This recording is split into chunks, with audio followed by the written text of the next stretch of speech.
Hello and welcome back. I'm going to go ahead and say that I don't have just one build for you today. I have two builds. Because I kind of want to start making a lot of my builds more user-friendly when it comes to newer players. The other build will still be kind of mid-game, not really end-game at all. But it's going to be more mid-game, sort of. But it'll be a lot easier to acquire because there's not going to be any legendary parts in it.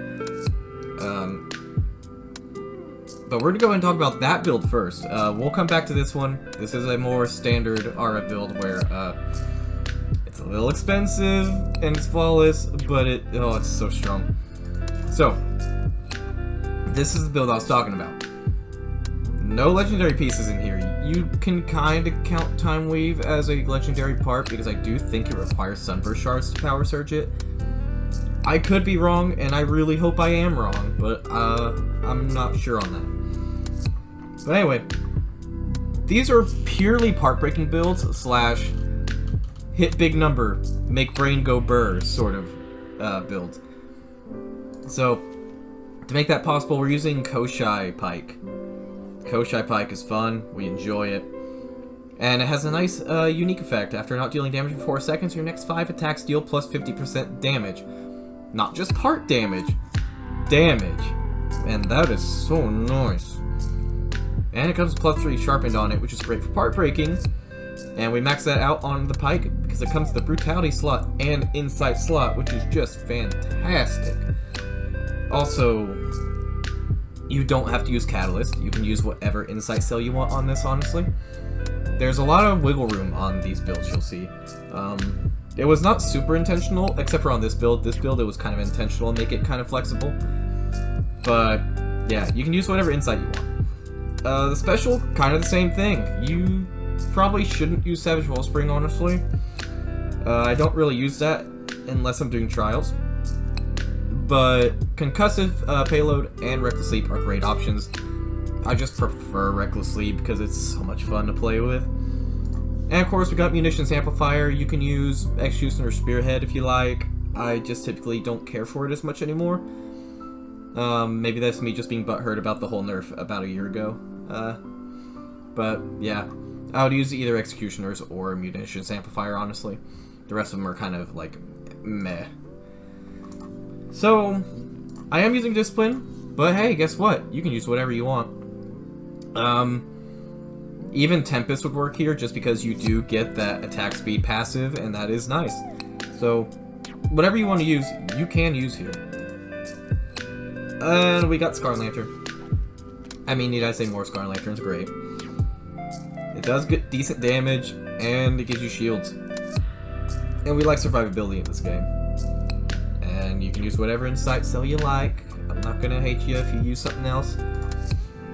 Now, we got Time Weave Helm with Predator on it. That gets our +6 right away. Same story for this Brave Wing jacket. We're gonna get the Adrenaline at +6 from just this piece alone. Now this one's a little weird. This is kind of where I had to make adjustments to kind of make a build that would work without using legendary parts. So we have the Embermane gloves, which has +3 endurance, and we got Cunning on there. Then finally Thunderdeep's legs, which has Zeal and Cunning on it. I did test this build earlier with Pulse instead of Cunning. I preferred it, but also Cunning does give you more crit damage whenever you do actually end up critting. I just like the guaranteed crits from Pulse, so again, you can kind of change it how you like. And here's the Tonics. You do decide to use Tonics with it. You can swap the Aetherdrive for wounding if you'd like. Yeah, there's a lot of flexibility on these builds today, which I think is rather nice. And now I'm going to go ahead and talk about the other build, so let's go ahead and go back over to it. So, same premise, part-breaking build, big numbers go burr. We got Agris Pike with double Relentless. I see a lot of you sleeping on Relentless. Which, fair enough, savagery exists. But I like Relentless. Because at +6, you increase the duration of your Aether Rush by 50% and increase the effects of it by 100%.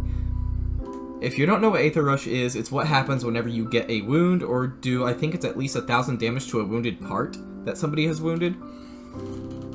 And that gives you increased attack speed, damage. I don't know about the attack speed actually. It's attack damage, stamina regen, and oh no, it is attack speed. Yes, it's attack speed too. And I think move speed, but don't quote me on that. I'm not fully sure. I haven't looked at the stats in a while. Probably should have done that, but I did not. Either way, Aether Rush is great. You're gonna want it. And everything else is the same on here. The special, do whatever you want. Munitions amplifier is what I use for my mod. And we got Koshai Bond. So, again, same story about the Omnicell. Whatever you want, go for it. I use Discipline. Because again, crits make the big number go burr. That's the motto today. Big number go burr. Using Scar and Lantern. Again, whatever insight slot you want, you go for it. Now, we got Shroud Helmet on this with the Sharpened, Koshai with Catalyst, Malk with Cunning, and Chronivore with Pulse. Giving you a +6 Catalyst, Cunning, Predator, Pulse, Relentless, and Sharpened build. And here are the tonics that I use. Again, same thing. If you want to change this out for wounding, go right ahead. Or a pylon. Whatever you want, man. But that's really all I have to say about these builds. Other than the way to play this build, get a wound, go crazy. You only need one wound. Unless you're using Executioner Spearhead, then it's a little different. But otherwise, get a wound, go nuts. Have fun. One thing I will say, if you want to get the biggest numbers possible, this goes for both builds, by the way. Before you use your special, whether it be Reckless Leap or Concussive Payload, abuse this mechanic here, where after dodging through an attack, your next attack within 5 seconds deals 100% part damage. That's going to be a lot of how you get your big part breaks and your big numbers that make brain go burr. So, before you go for your leap or whatever you're using, dodge through an attack and then go for your big hit, and you will be happy. It will be very nice for you. But that's all from me for today. So, there will be a link down below for our Discord server. You can join in there, and you can chat with me, chat with other people in there, look at builds that I've got. Whatever you want, feel free to hit me up if you have any questions about anything. I have helped a couple of you already, and I would be happy to help even more of you. And aside from that, below that there's going to be links for both of these builds, if you like them. And that's really about it. That's all I got for you today. So we're going to get into the montage portion of the video. So as always, much love and take care.